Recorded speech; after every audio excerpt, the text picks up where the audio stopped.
Hello everyone, welcome to today's presentation. Today we will be talking about genetics and what genetics is. So here's the table of contents for today and what we will talk about. And so let's get started. So, what is genetics? So genetics is the study of how traits are passed down from ancestors to their descendants, or basically what we say, parents to their children. It's basically the secret code that will tell you your body how to grow and look, and it kind of helps code for what is going on inside of you. So, chromosomes.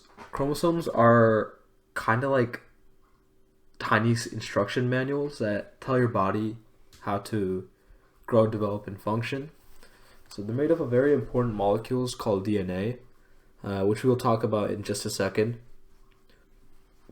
Going back to an earlier lesson, I talked about cells, and so in cells you have a part called the nucleus, right? We call these organelles, and so the nucleus will have the chromosomes.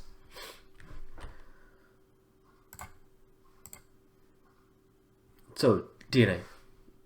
So what is DNA? Well, it's basically like a code that tells your body what to do and what to be. Specifically, this is the code. So in the context of instruction manuals, you can think of DNA as the actual text in the manual. So DNA helps determine what color your eyes should be or how tall you should be. It's in every single cell of your body, and it's very important when studying genetics. So let's talk a little bit about what DNA really is. So, what is the structure of DNA? DNA has, it's basically arranged in this double helix shape. So we call this twisted ladder. So the ladders, they have rungs, and the rungs are just called steps, right? So these rungs are basically two nucleotides, and DNA has 4 total nucleotides. So we call these A, T, C, G, or adenine, thymine, cytosine, and guanine. So if we're going to use a comparison of the instruction manual again, we can think of the nucleotides as the letters of the text itself. So on their own, they don't do anything, but when you put a bunch of nucleotides together, then they're really important. A very important part of genetics is pairing the nucleotides correctly. So by nature, adenine or A always pairs with T. Cytosine always pairs with G. If A and C, we can think of them as locks and keys. So if A and C were locks, for each of them, T and G would be the only keys. So we'll talk about why this is important in a later lesson. So let's talk about genes. So genes are just small segments of a chromosome made up of DNA. So genes are specifically what codes for our traits, such as our eye color and height. So if we use the instructional manual comparison, genes would be like the little chapters you see in instruction manuals. If you've ever read the instruction manuals of a piece of furniture or maybe a TV or something, like a device, they always have like little chapters. So you can think of genes as that. So they're very important, but we'll get to that in a later lesson as well. So alleles, alleles are basically just different versions of genes. So the small chapters that we talked about earlier, which were genes. So if a gene codes for eye color, one allele or one version will code for blue eyes, and the other version or allele will code for brown eyes. So you only inherit one allele from each parent. So alleles, they're really important when talking about genotypes and phenotypes. So this might seem complicated, and it might be hard to get at first, but let's go through this slowly. So genotypes. So a genotype is just like a set of genes that, like any organism, any living thing like you inherit from parents. Genotypes are made up of a combination of alleles, and like I said, we inherit one allele from each parent. So the genotypes are made up of those inherited alleles. So let's think of another comparison or analogy. So you're making fruit smoothie. One ingredient, which is allele 1, could be using strawberry with your other fruits. Another ingredient, allele 2, could be using blueberry. So whichever combination of fruits you choose is a resulting genotype. In genetics, genotype is usually written in letters. So you can see the graph over here. You don't have to understand all of this. We'll get to this in a little bit. Genotypes are just a combination of alleles that will determine the phenotype. So let's talk about phenotype. So that's what you see as a result of the genotype. All phenotypes are determined by genotypes, but not all genotypes determine phenotypes. So this might seem like a complicated sentence. All this means is that since you see phenotypes, some genotypes you won't be able to see, basically, if that makes sense. It's a little hard to get, don't worry. In the analogy, if you choose to make a fruit smoothie with strawberry, then now the phenotype is a resulting smoothie. So again, the phenotype is the genotype that you've seen. Okay. Let's go to the next slide. So some alleles are stronger than others. We call these dominant alleles. Okay. So keep this in mind. This is very important. There are two words that you need to know in genetics and alleles, and whenever you're talking about inheritance. Homozygous, complicated word, but all it means is that you have two of the same alleles. And so these are two types of homozygous inheritance, not inheritance, genotypes. Homozygous dominant, where you have two strong alleles, and homozygous recessive, when you have two weak alleles. These are two homozygous genotypes. Remember, as I said before, genotypes is a combination of alleles. And then you have heterozygous, where you have a genotype with two different alleles. So from now on, I will be showing alleles through letters. Strong alleles will be capitalized, and weak alleles will be lowercase.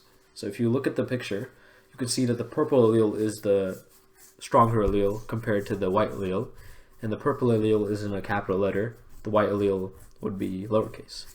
So in this case, the heterozygous allele, genotype, this has both the dominant and non-dominant alleles. So, let's talk about Punnett squares. So, let's say you had, two parents with different genotypes, and they had a kid. They wanted to figure out what eye color the kid would have. We can easily figure that out using Punnett squares. So let's go with the eye color example. Parent 1 has brown eyes, but they're heterozygous dominant, so that means they have one strong allele, one weak allele. And then parent 2 has blue eyes, and you can see this is a recessive, homozygous recessive genotype. Okay, so to make a Punnett square, you would draw 4 squares like this, and you'd put each of the genotypes on one side. Okay, one letter this side, one letter this side, etc., etc. And then you just combine like the letter with the letter of one parent with the letter of the second parent. So uppercase b, lowercase b, lowercase b, lowercase b, lowercase b, uppercase b, lowercase b, lowercase b, lowercase b. So you can see that half of the genotypes are dominant, right? They have one strong allele, and the other half are weak. They're recessive. They have 2 weak alleles, right? So that means 2 out of 4 is 50%. So 50% chance that the child has brown eyes, and the 50% chance the child has blue eyes. So let's talk about hair instead. Parent 1 has brown hair, and they're homozygous dominant, so they have two strong alleles. And then parent 2 also has brown hair, but they have heterozygous. They're heterozygous dominant, so they have one strong, one weak, right? Same thing. Let's make a table, and we get capital H, capital H, capital H, lowercase h, and then we just combine them, and then we get 2 homozygous dominant and 2 heterozygous dominant, but that basically means nothing because it's a dominant trait. So 100% chance that the child will have brown hair, and then 0% chance the child will have any other hair color. So let's go with another example. Height. Parent 1 is tall, capital, and parent 2 is short, lowercase, lowercase. Same thing. Let's make a table. Uppercase, lowercase, combine them all.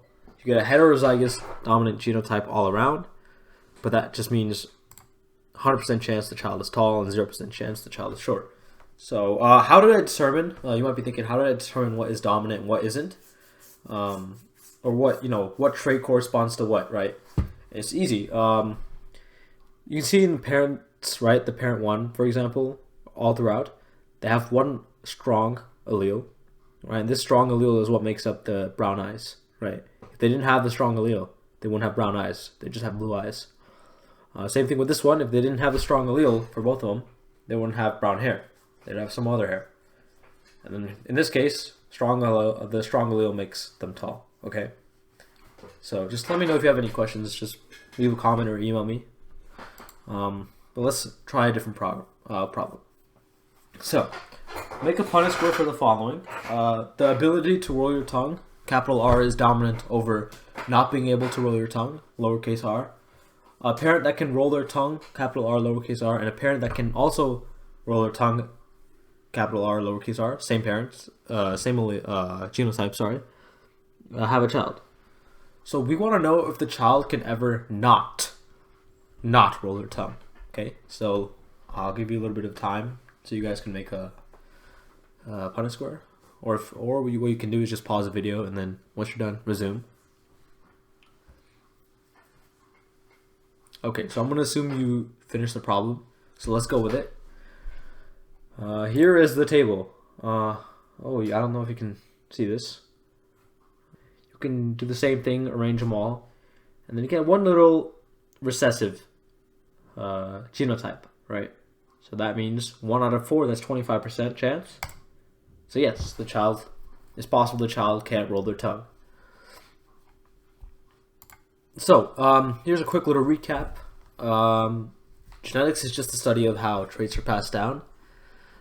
Traits are packed into things called chromosomes, and these chromosomes are made up of DNA, which is very important for coding traits.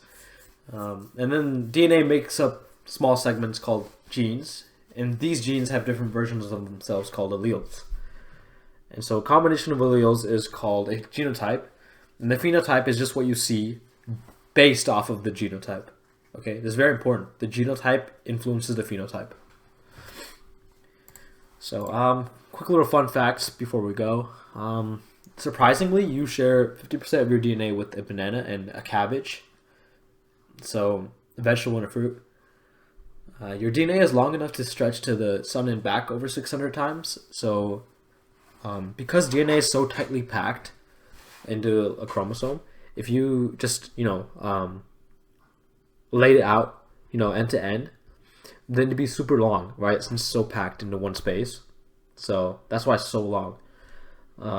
We share 98% of our DNA with chimps.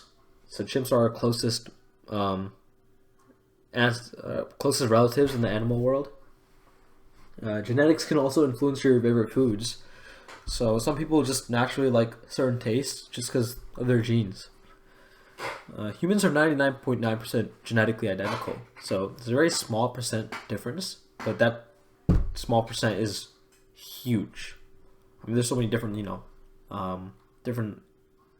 we humans are so different from each other, And the entire world's data could be stored in a few grams of DNA, which is just absolutely outrageous. Like, the value that few grams of DNA has is incredible. Okay, so next lesson, we will be covering just DNA, more specifically on how it replicates. I'll try to dumb it down in an easy to use language. If I'm doing a good job, please let me know. And if there's anything to work on, please feel free to send feedback. Anyways, thank you so much, guys, for watching this quick little webinar. Hope you all have a wonderful day, and I'll see you guys soon. Thank you, guys.